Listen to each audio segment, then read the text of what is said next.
জায়গাটির নাম শ্রীপুর।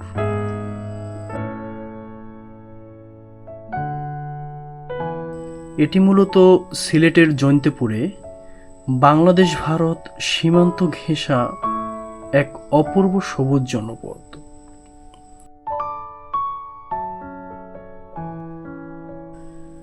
আর এই পাহাড় এবং চা বাগানের সবুজের বুক চিরে বয়ে চলেছে কাঁচের মতো স্বচ্ছ একটি মায়াবী নদী।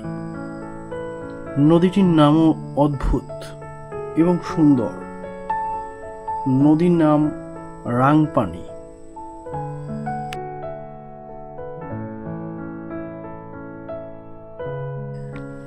এ নদীর উৎপত্তি ভারতের মেঘালয়ের জৈন্তা পাহাড়ের রং হংকং জলপ্রপাত থেকে।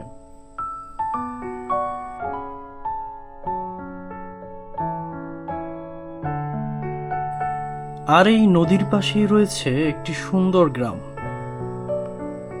গ্রামটির নাম মোকামপুঞ্জি। এটি খাসিয়া জনগোষ্ঠীর একটি পাহাড়ি জনপদ।